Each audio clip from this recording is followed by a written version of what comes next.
Now for a 5 on Your Side original. On Super Bowl Eve, Art Holliday talked football with a man who's covered 32 National Football League championship games. Bernie Miklasz is a rocker, and we're not talking music. He often rocks in his chair during his daily 3-hour talk show before telling you exactly what he thinks. Doug Armstrong's my guy, but no one is beyond scrutiny and criticism. The roster isn't good enough. You don't treat a Carlos Martinez as if there's maybe something wrong with him just because his personality is different. You get paid to have an opinion about sports. It's not winning the lottery, but how close to winning the lottery is it?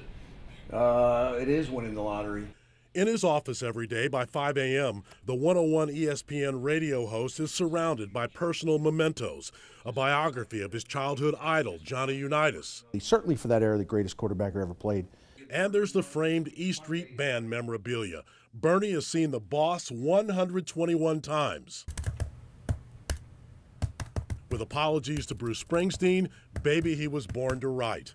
Ever since his Baltimore childhood, when Miklasz wrote for his dad, the late Bernie Sr. We would go to games, Colts games, Orioles games, whatever, or even if we're watching a great game, I would just get so fired up. I'd go to my room and write a story about it and hand it to my father and show him. Still chasing the deadline. Surprisingly, one of St. Louis's most influential sports voices doesn't have a college degree. Miklasz dropped out of community college and learned journalism on the mean streets of Baltimore. The now-defunct Baltimore News American hired Miklasz as a teenager. They said, "Come on, kid, we're going to take you out. There's a triple homicide in West Baltimore, And I'd go out to these crime scenes, and he said, "Go talk to that cop. Go do this, go do." That's how you learn journalism, by doing it.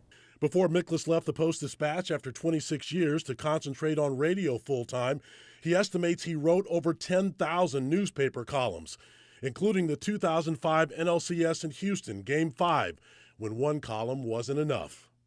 And I'm telling you, as soon as we press the send button, Cardinals lose. Boom!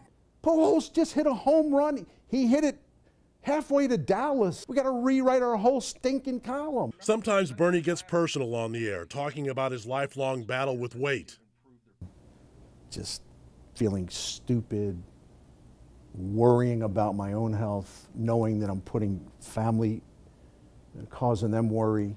It didn't help that young Bernie could eat whatever he wanted at his grandparents' general store. So that's where this curse started, me just like just running wild through my grandparents' store, like eating all the sweets. Of course, I'm talking about Chris Long.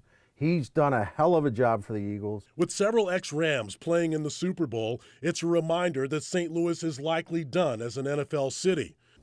I hate that stain on the reputation of St. Louis as a sports town because it's terribly unfair.